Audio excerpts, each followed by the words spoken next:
Hello everyone, thank you so much for coming to this video.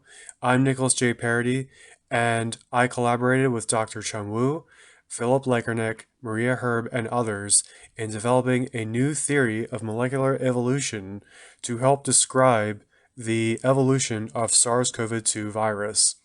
This is called the near-neutral balance selection theory, and its implications on the neutralist-selectionist debate for the last 50 or so years. Now, of course, we have to delve into the pandemic, which is currently caused by severe acute respiratory syndrome coronavirus 2, also known as SARS-CoV-2. The COVID-19 pandemic began in December of 2019 after the emergence of SARS-CoV-2, which in itself is a single-stranded RNA virus of approximately 30,000 nucleotides, or bits of genomic information.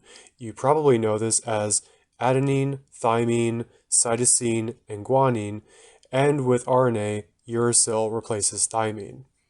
Collections of nucleotides make up the coding genes and non-coding gene regions.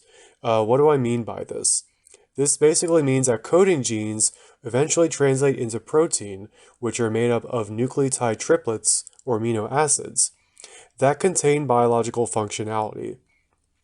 Conversely, non-coding gene regions, such as the untranslated region or translation regulatory sequences, do not translate into protein, but instead regulate the expression of coding gene proteins, or stabilize the genome.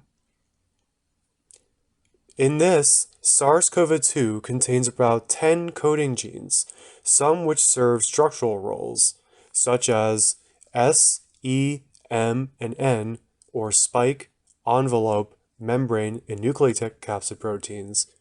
There are others that mediate viral replication, open reading frame 1AB, which is composed of 15 non-structural proteins, or NSP 1 through 15. Also, some other proteins exist which are believed to alter the host immune response upon viral infection, that being ORF3A, ORF6, ORF7A, ORF8, and ORF10. Now, how exactly does a virus create these proteins to basically do their job? In replication, SARS-CoV-2 undergoes transcription within the host cell. It first has to infect the cell in order to start transcribing or replicating anything. During transcription, the RNA genome is copied from the template strand from the 5' end to the left to the 3' end to the right using an RNA-dependent RNA polymerase known as RDRP. This strand is proofread for any errors using a 5' to 3' exoribonuclease. RDRP uses the conserved TRS, transcription regulatory sequences, as signals in order to transcribe each gene segment. So when it reaches one of these TRS signals, it basically stops transcription, and then that gene will later then become translated. But basically, following transcription, translation by the host cell ribosome and post-translational modifications will then generate mature viruses, which will then bud out from the cell and infect other host cells. SARS-CoV-2 is known to infect many tissues. One of the most prominent places are the lungs. And already 3 years into this pandemic, the virus has caused over 6 million deaths and over 600 million infections worldwide. And recently in the news, we heard about the infection surge going on in China when they lifted their no COVID policy back in December. This, if not controlled well enough by China, as well as the international community, could spark another global infection wave, thus indicating that this pandemic is far from over. To get this pandemic under control, we must understand the molecular evolution of SARS-CoV-2. Genomic databases such as NextStrain are actively tracking the evolutionary progress of SARS-CoV-2 by creating a phylogenetic tree. The idea is that from the beginning of the pandemic, the first ancestral strain of SARS-CoV-2 in the leftmost region of this diagram, by that point at December, can mutate following replication, generating variations in the virus population. Now, some mutant strains are considered not viable and are eliminated from the population. However, those that do survive may contain favorable mutations, therefore living on and reproducing to perform more mutant variants. When the mutants become fixed in the population, a new phylogenetic clade arises and diverges from the ancestor, thus representing a branch in the tree. These clades could be more or less infectious, deadly, or hardier to the host environment than their ancestor.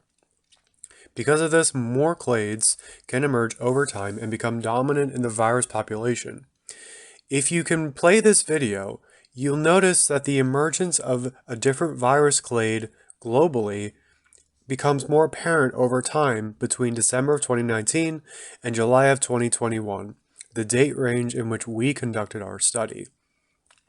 From this, we can see that the alpha, beta, gamma, delta, kappa, epsilon, eta, iota, and lambda clades each have their own branch, with at this point both beta and delta being the most dominant strains. While not explicitly labeled, the Omicron strain is becoming emergent, beginning all the way back in March 2021. However, it was not the dominant strain at the time. Now we know, of course, that in the media, the Omicron is pretty much the dominant strain globally. Okay, so we briefly talked about favorable and non-favorable mutations and how they're observed in the population. I must make a distinction here that when a mutation is observed in the population and is not removed, we call this a substitution. A mutation that is removed from the population is not a substitution. This will be important. Different mutations are either kept or removed based on how they impact fitness, or an organism's ability to successfully reproduce. Harmful mutations can decrease fitness and be potentially deadly, like if you were born with some rare genetic disease that you were born without most of your organs, you won't be able to live long past the birthing state. They are thus removed by negative selection and are not observed. Neutral mutations do not impact fitness and have equal chance as non-mutants to be observed. Thus, they are either equally likely to be observed. Now, with foreshadowing, under neutral selection, the mutation rate is thus equal to the observed substitution rate. This will be important. Beneficial mutations increase fitness and are likely to be observed under positive selection. This type of selection is actually quite rare, but this is what allows evolution to occur. This allows change in an organism from its initial state. Let's go back to SARS-CoV-2 and note something interesting.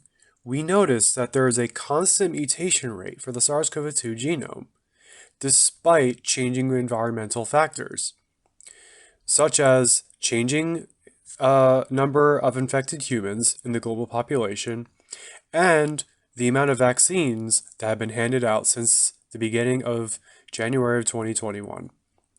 Now, we noted that the pandemic has caused a total of 6 waves of global human infection, probably about 7 given the recent spike in China, and in the coming months, if the international community doesn't treat this accordingly. The largest wave between January of 2022 and April of 2022, about 30 million people became infected. And about 6 billion people have received at least one vaccine dose since the beginning of January 2021. However, throughout this extended time period, into 2022 of October, the SARS-CoV-2 genome has a time-independent constant mutation rate, going at about 3 nucleotide substitutions per month.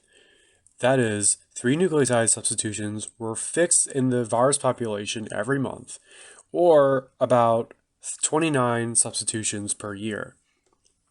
We denote this as a trend line in C, or the slope of the data, in which the mutation rate is the slope, that being the number of mutations that are observed per nucleotide site per month.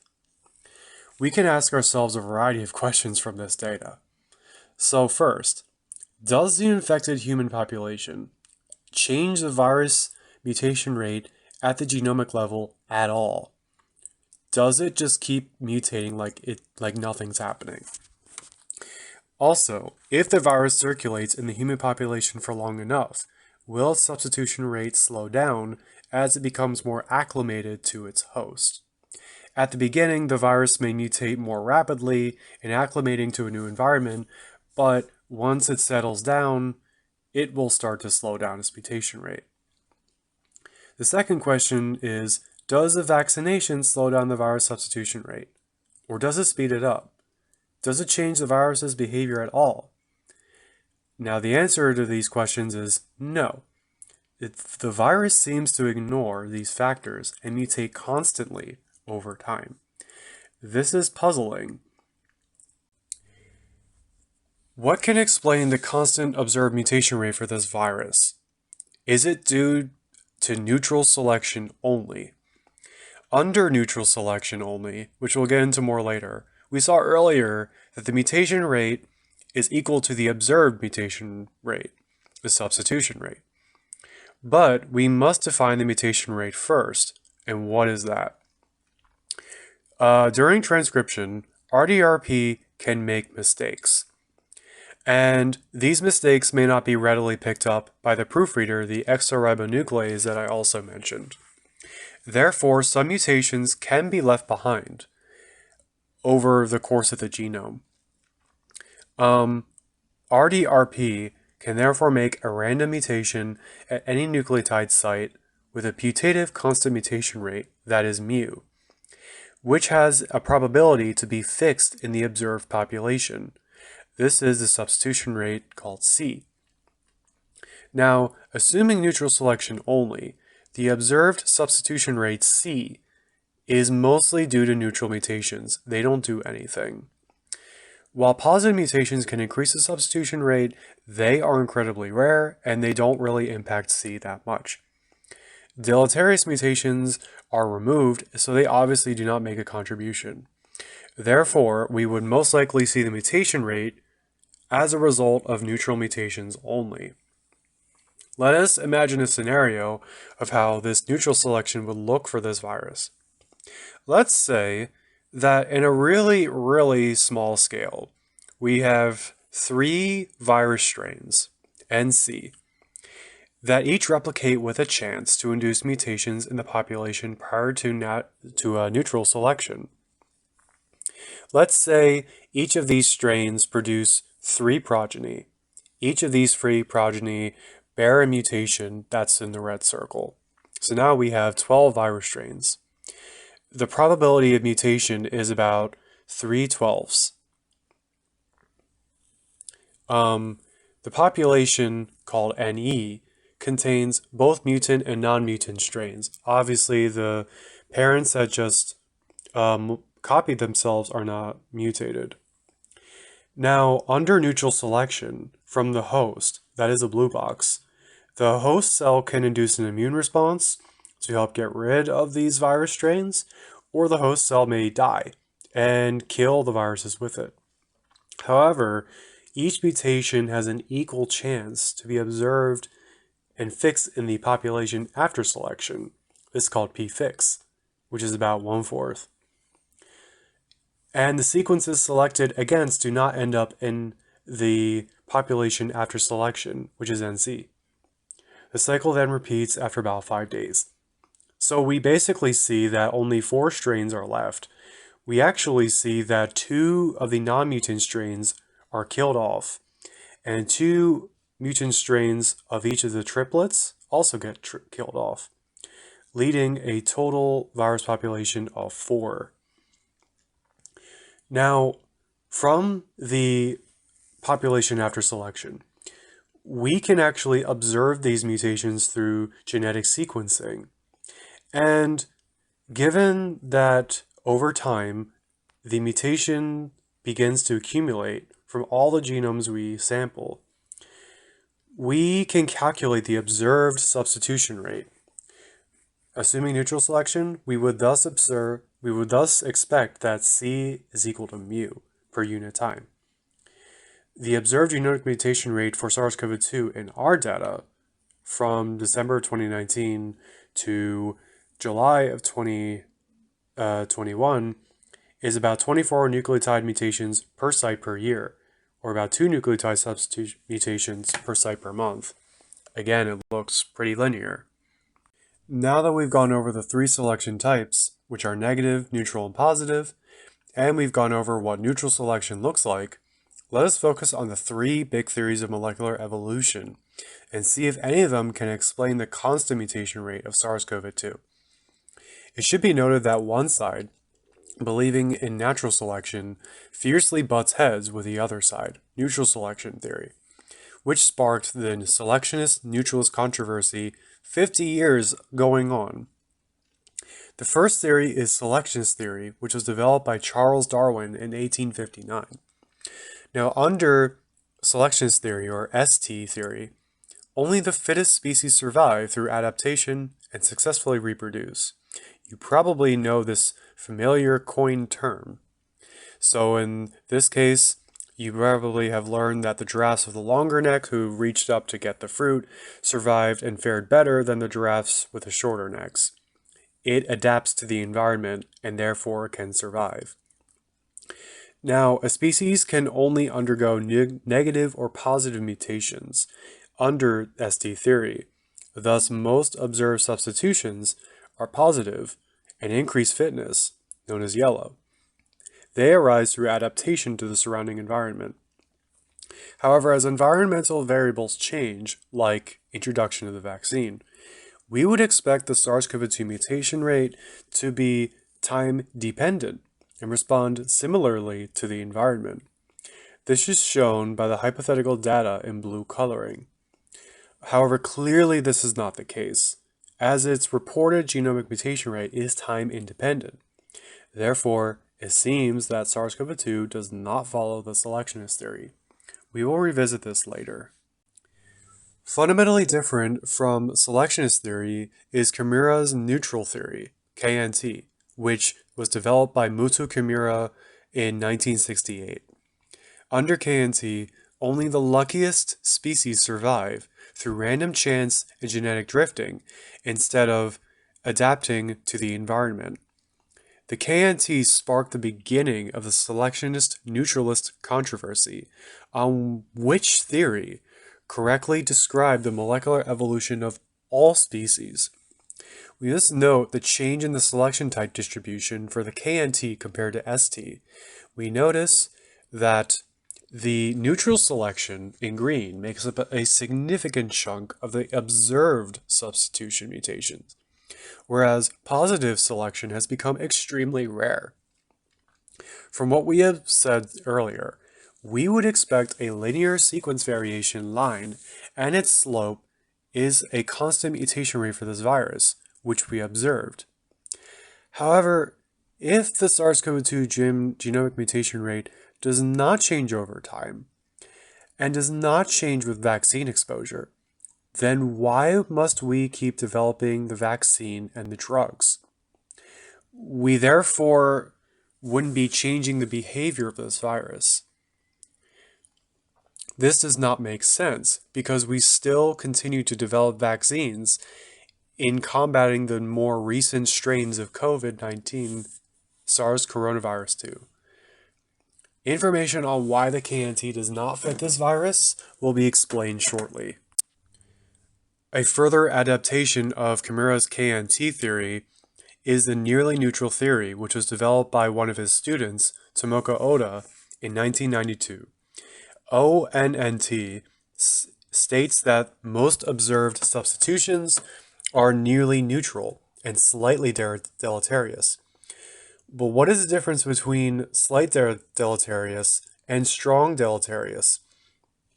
Slight deleterious substitutions can actually be observed in the population with a time-dependent rate, which depends on the effective population size, i.e. the infected human cases, as shown in the hypothetical blue data. Strongly deleterious mutations are not observed. Therefore, they are not substitutions. The obvious reason why the ONNT is not followed is that, again, the observed SARS-CoV-2 mutation rate is time independent and does not depend on the virus population size. We arrive at a conundrum. We just went over the three big theories of molecular evolution, and it seems that none of them, save KNT yet, can totally explain the mutation rate of SARS-CoV-2. So then, what can explain it? It seems like the Selectionist-Neutralist Controversy is not solved. Well, to figure this out, we should actually examine the individual subunits that make up the genome. That I mean the nucleotide level and the functional gene level. Do they exhibit the same selection pressures as a genome? Do they exhibit the same mutation rate as a genome? The answer for that is coming really soon. Okay, so if you notice in each of the three big theories we just discussed, each has a different selection type distribution, but none of them say exactly what percentage of each selection type would likely be observed in a given species. So we're actually going to figure that out. But how would you do that? So say you wanted to do this for each gene in a genome, or even the genome. Looking at SARS-CoV-2, we saw that it mutated about a very linear rate. So assuming neutral selection, we would predict that the observed substitution rate, C, is nearly equal to its mutation rate in the population, mu. By taking C over mu, it's approximately 1. We denote this as neutral selection. We do this because we want to establish a baseline. We want to know, are certain genes mutating faster or slower relative to the genome? To do that, we have to calculate the observed substitution rate of each gene, or whatever you want to do, even at the nucleotide site. And then take the ratio with the genomic mutation rate.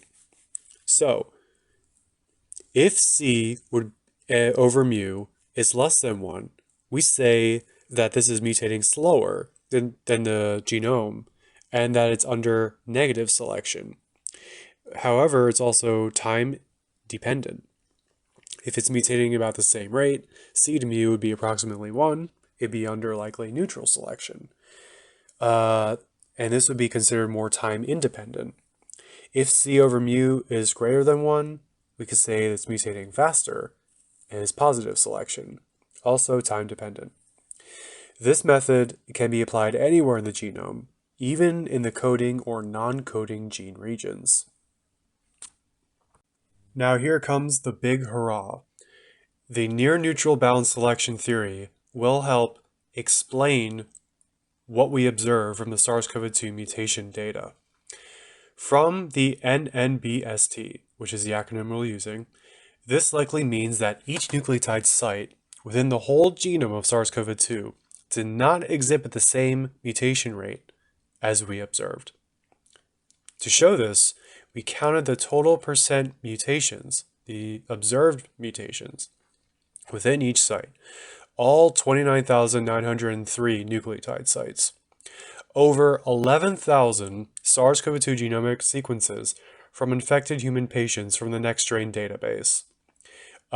This is combined over 3 sets, and we chose NextStrain because they basically handpick representative genomes that are complete and accurately reflect what are likely observed within the virus population. We then calculated the average percent mutations over all these sites, mu, calculated C over mu for each site, and generated a probability distribution for C over mu.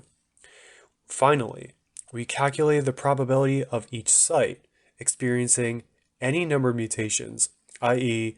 if sites exhibited 0, 1, 2 mutations, up to the total number of observed mutations. We then categorized them. So, to give you an idea, if a site did not exhibit any mutations, that means the C over U is 0. The more mutations you observe and categorize, C over U increases.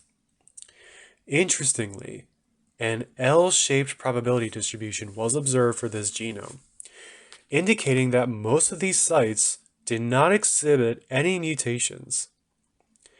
About 60% of these sites did not exhibit any of these mutations, and that the proportion of neutral, near neutral, that means weak negative and weak positive selection sites, as well as strong positive selection sites, those would be spikes in the data above, are incredibly rare. If we assumed that KNT was followed, what would this look like? Well, under KNT, each nucleotide site within the genome should be either strongly conserved, i.e. there is no mutation, or exhibit neutral substitutions, giving the following distribution below. If you notice, the approximate percent of mutations for each site, if observed, would be almost 10%. However, when you convert this to a probability distribution, it exhibits a Poisson distribution curve, indicated by the blue hypothetical data, indicating that C over mu would likely be around 1, and that increasing, decreasing mutation rates would become less and less probable. However, clearly, this virus does not follow KNT. Now, we're going to do what has not been done before. We are going to quantify the percentage of selection types within different parts of the genome, including the coding and the non-coding gene regions. We use C over mu to do this, and we wanted to check the amount of particularly weaker selection types. Why? Because although we already show that the Ohta's nearly neutral theory was likely not correct, it did say that the amount of nearly neutral substitutions were mostly slightly deleterious. We wanted to see if that was the case. So, from this, we combined all the coding genes together, all the structural, accessory NSPs into all TR, or all translated region, as well as the all non-coding UTRs, all UTR, and TRSs, all TRS. Both weakly negative and weakly positive selection types were approximately present in each case. Thus, ONNT, ST, and KNT are likely not followed for this virus. And in the last little bit, we noted that the selection types for each coding gene were also calculated and are shown below. In particular, the 5' UTR, 3' UTR, M and ORF1ab gene regions are under negative selection. This means that if a site is under negative selection, these could indicate they are functionally important and that mutations that are changing in these regions could be very, very deleterious for this virus's life cycle. Interestingly, S, ORF3A, ORF8, and N are under positive selection. This may mean that they are likely responding to the vaccine response. So let us sum what we've seen. While selectionist theory accounts for positive selection and drives evolutionary change, it does not account for random neutral mutations. And although the Kimura's neutral theory largely considers neutral mutations, adaptive selection forces must also occur. Mutations cannot purely occur by random chance. Finally, Ohta's near-neutral theory allows genomic change with changes within the population. However, the asymmetric distribution of weak negative selection alone was not observed, we saw equivalent weak positive and weak negative selections. So while these three theories are not 100% correct, NNBST incorporates the fundamental concepts of each of them to explain the evolution of SARS-CoV-2. From selectionist theory, successful reproduction comes from being able to adapt. And from the neutral theory, being successful comes from being the luckiest. From the nearly neutral theory, weak selection forces balance out to generate a time-dependent mutation rate feature. Now, when we applied our C over U method at the gene level, it turns out the ST theory seems to be observed. The observed mutation rates of each of these genes were time-dependent and were either lower or higher than the genomic mutation rate. When we combine these mutation rates together, they balance out to generate the time-independent genomic mutation rate. Thus, while KNT can partially explain the linearity of its genomic mutation rate, it's not 100% correct. This phenomenon can be explained using the NNBST. Okay, so the NNBST seems to butt out the three big theories of molecular evolution.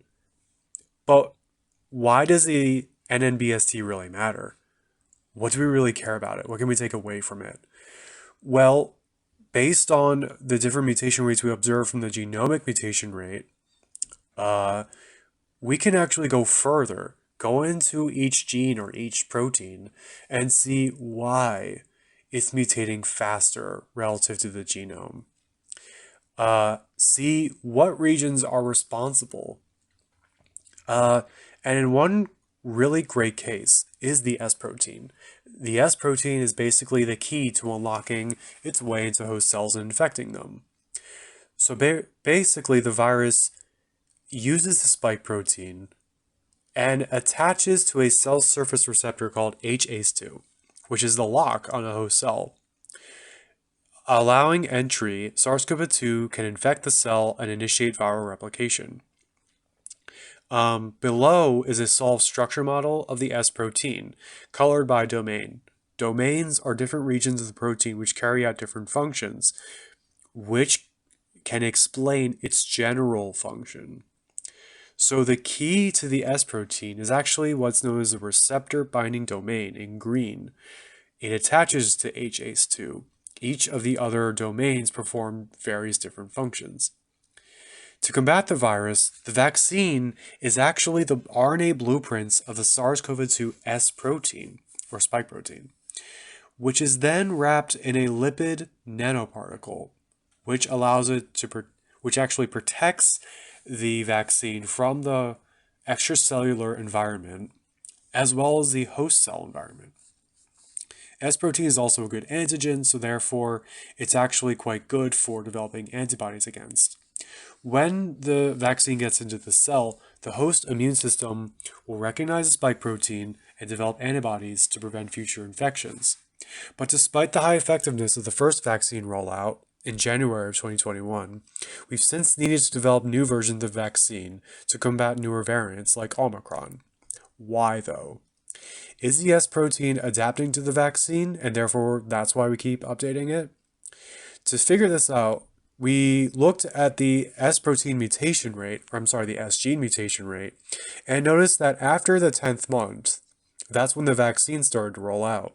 We noticed that its mutation rate started to increase. This is likely an indicator that it's responding to the selection pressure to the vaccine.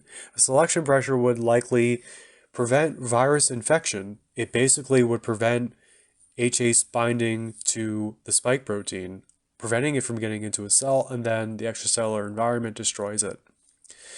However, if it's adapting to the vaccine, antibodies generated by the host can't recognize the spike protein mutants, and it just enters as it always has.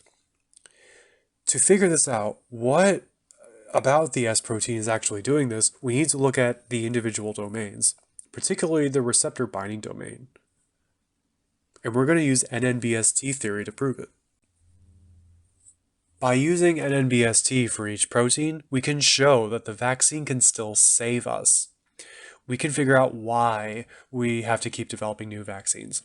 So indeed, from the 11,000 genomes we sampled, we observed time-dependent substitution rates throughout each domain, different colors, in the S protein and at the amino acid level. The measure of mutational change was measured using KAKS, where Ka is the number of non-silenced amino acid substitutions which change protein sequence, and Ks is silenced amino acid substitutions. They do not change protein sequence. KAKS is actually a measure for assigning selection pressure to a protein or a given region within the protein. It kind of works similarly to C/U, except KAKS only works for coding genes, not non-coding. That's an advantage that CU has over KAKS, which in the paper we actually go into how we validate C/U in assigning selection pressure towards non-coding regions. Now, high substitution rates are designated as spikes in the colored spectrum above and are written explicitly in the protein model below. Now, notably, the receptor binding domain in green has the highest observed substitution rates out of all other domains, indicating they have increased mutation rates occurring in functionally important regions of the protein. These high substitution rates are likely in response to the vaccine exposure, as well as increasing adaptation to human populations of different genetic backgrounds, ages, and ethnicities. This is probably more towards earlier in the pandemic. By identifying mutation hotspots, we can develop better immunotherapies and small molecule drug treatments to help stop this pandemic. What's not as intuitive are regions that are highly more conserved, like transmembrane domain and TMD, as well as some regions of heptad repeat 1. These could also be considered as drug targets because if they have mutational change, maybe the virus cannot handle those changes and just be killed off through negative selection. Despite this, from all this, NNBST has the power to sample time-dependent and time-independent features of the observed mutation rates at the nucleotide amino acid level, within each gene and in each coding and non-coding segments of the genome. In theory, this can be applied to any region. I just want to give a good acknowledgement to everyone involved in this project. On the left is Dr. Chan Wu, who is my PI advisor and fundamental in coming up with a theory. I helped brainstorm with him on some of the ideas, as well as help write a majority of the manuscript. From left to right is Mursalin, Mike, Drumabin, Philip, Emily, and Dylan, who helped us in the early stages of the project. Without them, none of this would be possible. As well as funding from the New Jersey Health Foundation, the National Science Foundation, and XSEED grants, as well as Anton 2 allocation. Again, without their support, none of this would be possible. Some final acknowledgements for metadata compilation and manual counting that were not listed in the picture are Lucas Bennett, Catherine Hausman, Annie Tran, Miraja Min, Justin Carbone, Julia Gabriel, and Kenneth Bouilin. For early C-code compilation is Brian Chen, and additional insight and valuable comments, Dr. Yang Chen.